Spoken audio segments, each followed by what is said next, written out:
So, today's episode is going to be on developing networks. And we, at the school, the university, had a career fair yesterday. And career fairs, they're great because professionals come, they know what they're looking for, they know exactly the kind of student that they're looking for. But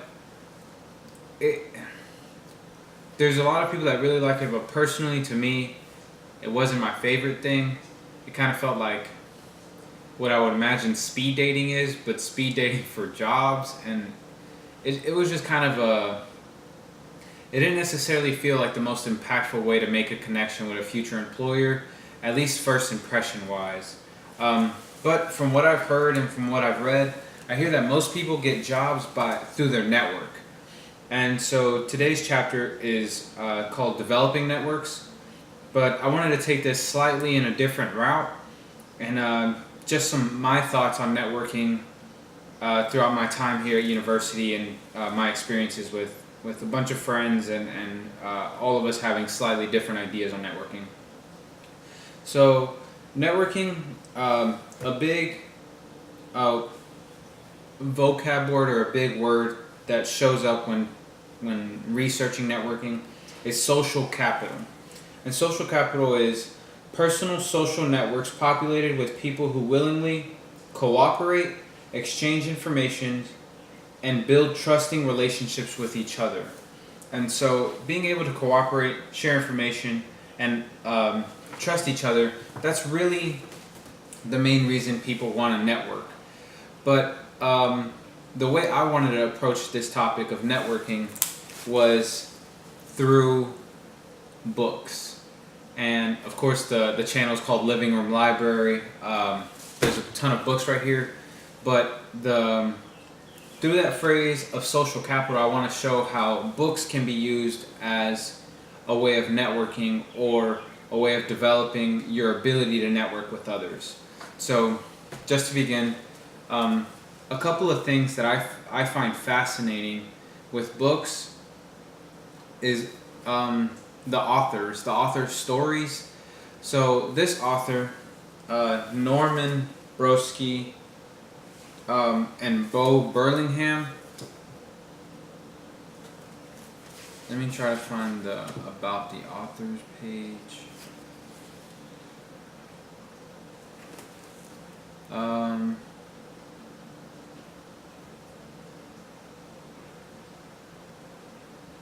So this book says Brodsky shares his hard-earned wisdom every month in Inc. magazine. In the hugely popular Street Smarts column, he co-writes with Bo Burlingham. Now they've adapted their best advice into a comprehensive guide for anyone running a small business. I don't know if it says here it is, about the authors. So this is one way to network, basically like how to bring more information on your side of the networks for future friends or for future just associates that you come across. So Norm Brodsky is the founder of City Storage and 7 prestigious startups and a 3-time Inc. magazine 500 honoree. He began writing his monthly column on Inc. magazine with Bo in 1995. He lives in Brooklyn, New York. And then Bo Burlingham is editor-at-large for Inc. His previous books include Small Giants, which was a finalist for the Financial Times Goldman Sachs Business Book of the Year. He lives in Cambridge, Massachusetts. So books I love because Norm Brodsky, he was the founder, and he has 7 previous startups, meaning he has tried and succeeded in running 7 businesses. I'm assuming all in very different areas and industries, but he started writing about business in 1995. I know me and most of my friends were born mid-90s, 96. I have a lot of friends that were 95. When we were being born, this man started writing about certain business experiences. So for 21 years, 22 years, he has been writing, and in a book like this, you're able to get maybe not 100% of all his experience, but let's say you get 30% of his experience. With 30% over 20 years, that's roughly 6 years of experience with one book. And I haven't finished the book. I actually started it and then put it down. But as far as I can tell, it's a very good book. And the time that you could save maybe in a month of reading, maybe even 2 months of reading, if that could get you 6 years, I would say it's worth it. But also, when meeting other people, if they ask you any questions, you can refer them to this book. And if they get the book, then you have something in common. And that also helps build relationships. So that's one example and of how this book could help with networking. I want to kind of just go across and show some of the books in the library and how I viewed it as a very worthwhile investment and why I've kind of come to love books and kind of been known as a librarian amongst my friends. So this book is What Color is Your Parachute? 2010. A practical manual for job hunters and career changers. Some of the things I love a book is you can find very cheap books sometimes at universities, half-price books, not pawn shops, Goodwills. And so this book I found for $1. So this book, The World's Most Popular Job Hunting Guide, 10 million copies sold in 20 languages, is streamlined this year to help those struggling in these hard economic times to acquire the job search tools they need. Okay. So let me find about the author.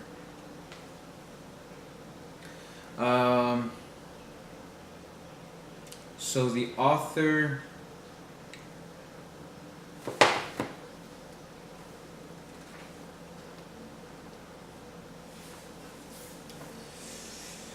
says more than 10 million people have read the book. So just that alone, if you've read this book and you ever come across anybody doing job search, 10 million people is a lot of people. And if you have a book that you've read in common and both enjoyed and utilized, that's another way to just start a conversation. And not saying that that's going to help you create a great relationship and maybe lead to a job down the line, although this book would help a lot in helping someone find a job.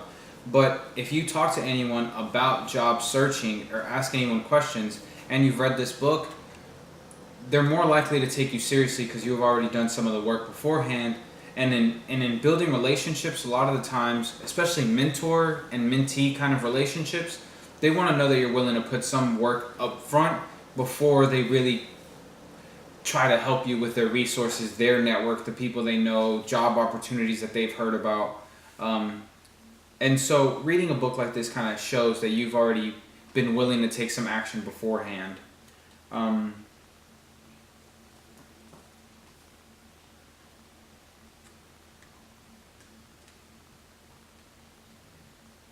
The author has actually made workshops out of the book, so it's not just the book on its own, but it's what can come out of the book. If any of your friends or any people that you know of are at universities, we have a college and career center, and by reading this book, you can now talk to the people that work there a lot more informed. You can start establishing relationships that way. But for $1, this guy's been helping people for 10 years, I would say, and for $1, you can get maybe 2 years of experience through it if you don't get 100%. If you take notes and take very good notes and reread it and think about it deeply, any job that you would be applying for from here on out, again, we're early 20s, this is kind of our rookie season in business. This book can take you until 35. If you had 5 different jobs, this book could help you get 5 jobs. And the book was $1. So if one job were to pay you $40,000 or $30,000 a year, this book would easily be paid for and have a great return on investment. This book, just to show another $1 book, this isn't a business book, it's a book on writing, but it's $1. And the author, William Zinser, says, is a writer, editor, and a teacher. He began his career with the New York Herald Tribune and has been a longtime contributor to leading magazines. His 17 books, he's written 17 books, include Writing to Learn, Mitchell and Ruff, Spring Training, American Places, Easy to Remember, The Great American Songwriters and Their Songs, and most recently, Writing About Your Life. During the 1970s, so 20 years before me and most of our group of friends were born 1970s. He taught writing at Yale, where he was a master of Branford College. He now teaches at the New York, his hometown, and at the Columbia University Graduate School of Journalism. So this guy's a graduate professor in New York on writing, and for $1, you can get his 30 to 40 plus years of writing experience. Again, you're not going to get 100% of all of the book, but say you get 40%, 30 years, that's like 12 years of experience. And if you read this now and reread it every 2, 3, 4, 5 years, your writing would be better. Your ability to reach out to people in emails, your ability to now network with more people because of your writing being enhanced, that would all happen. And the book was $1. So again, just another real reason. Like this is kind of just my perspective on books, but I've taken some investment classes, and people highly recommend investing in the stock market and all this stuff. But investing in books, especially early on in your career, will definitely help develop skills, definitely give you a wider range of knowledge to be able to talk to more people. When reaching out to people, now you'll seem more informed. And people want to help people that have already been putting in work on their own. So just some more examples. Peter Thiel, 0 to 1, Notes on Startups or How to Build the Future. Peter Thiel, on the back it says, co-founded PayPal. PayPal is $1 billion company, and he was one of the co-founders. Made the first outside investments in Facebook, funded companies like SpaceX and LinkedIn, and started the Thiel Fellowship, which encourages young people to put learning before college. The Thiel Fellowship is kind of a crazy scholarship program. I definitely recommend people check it out, or like just look into it a little. But he invested in Facebook, one of the first people to invest in Facebook, and helped SpaceX, which has recently been blowing up with their ability to get rockets back and forth, and LinkedIn, which everyone here at the College and Career Center says if you don't have a LinkedIn, it's very hard for you to develop professional networks. So this guy was a big part of helping those companies become real. And actually, in the beginning of the book, he talks about how this book was an entrepreneurship class at Stanford University. Now, of course, Stanford is very well known, but it's also very, very exclusive and very hard to get into. But with one book, let's say it's $15, you can now take a very rough outline of a Stanford entrepreneurship class, which normally costs $800 to $1,000, and the man has helped PayPal, Facebook, SpaceX. The people that wrote on the back of the book is Elon Musk, Mark Zuckerberg. I'm not saying we have to be like these people or look up to these people like they're celebrities, because they're just humans, but if we can understand a little bit of what they're talking about, it'd be easier to connect with people already in the business industry. And one of the first chapters says, learn to think for yourself. And with reading very broadly, you kind of learn what books you like reading, what books you don't like reading. And again, you're able to speak your mind better, when people ask you questions, you'll have very different insights because of the books that you read, the experiences you have, and how those two blend. So just another book. And really, a lot of the books are what you take out of it is your own thoughts, your own perspective, your own experiences, and how the book interacts with you. This next book was actually recommended from another author that I really like, but Lee Kuan Yew was actually the president of Singapore, or the prime minister of Singapore, and he helped build Singapore from the first time it got its independence from Britain to now it's kind of a first world economy and a very thriving business environment. But this book talks about all the problems he faced, how he built teams to solve certain problems, all the different issues, and how he thought on certain issues, how he was kind of against the grain on certain issues, how he was, how the majority disagreed with him, but then after a couple of years, the majority found to love him for the decisions he made. And Again, this guy built a nation, and not saying that we're building a nation, but we are building companies, or we're trying to build environments where we can thrive. So a book like this that may cost, say, $20, $25, the man put his lifetime to building a country. And yes, this book may take 4 months to read, or maybe even 6 months to read, or 2 months to read.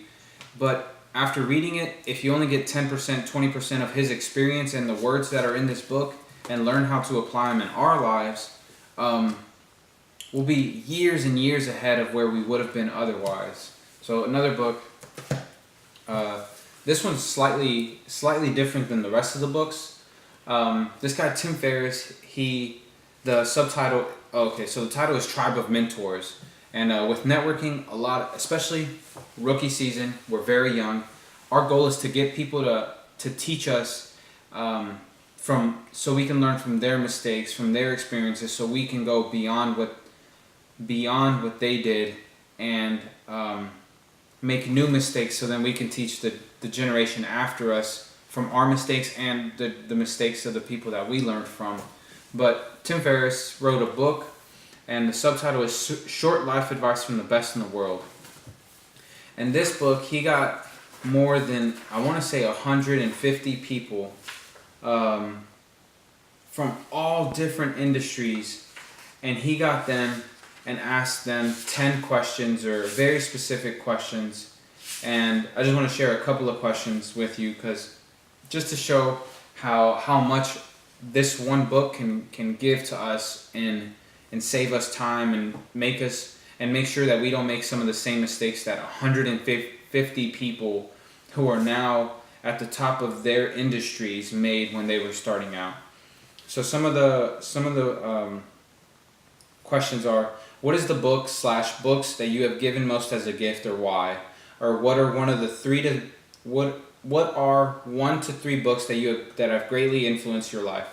A common thing amongst the people that are in the book, they're readers. They love learning from others and trying to go further and learning from the mistakes of others to now incorporate in their life to make better decisions. How has a failure or apparent failure set you up for later success? Do you have a favorite failure of yours? What is one of the best or most wild investments you've made? Could be an investment of money, time, or energy. What is an unusual habit or an absurd thing that you love? What advice would you give to a smart, driven college student about to enter the real world? What advice should they ignore? What are the bad recommendations you hear in your professions? In the last 5 years, what have you become better at saying no to? What new realizations or approaches helped? Any other tips? And then the last question he asked him: when you feel overwhelmed or unfocused or have lost your focus temporarily, what do? If helpful, what questions do you ask yourself? So he asked 100 people who are now at the top of their careers, a lot, like some of those questions, but also more. And all the sections are kind of broke down to 5-6 pages each with their answers to those questions. The book may cost $20, $25, maybe at the most $30, but in total there may be more than 150 years of experience in this book. And if we get 10% of 150 years, that's 15 years of experience. Right now, most of us still early 20s. That's the experience of up until 35, if we want to say just numbers. But through this one book, the ability to network, even reaching out with these people on social media and saying, hey, I really love your profile. Or if you ever were to meet these people and get them to autograph, that's probably something different. And maybe, just maybe, they'll keep in touch with you, or they'll give you an email that you can contact them through.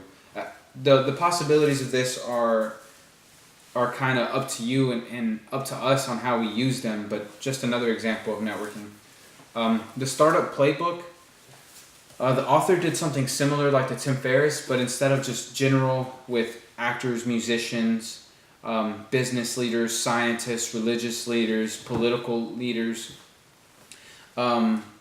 David Kidder went to startups and businesses all around the world and asked them very similar questions. What are the most important parts about building your founding team, your board of directors, your finances,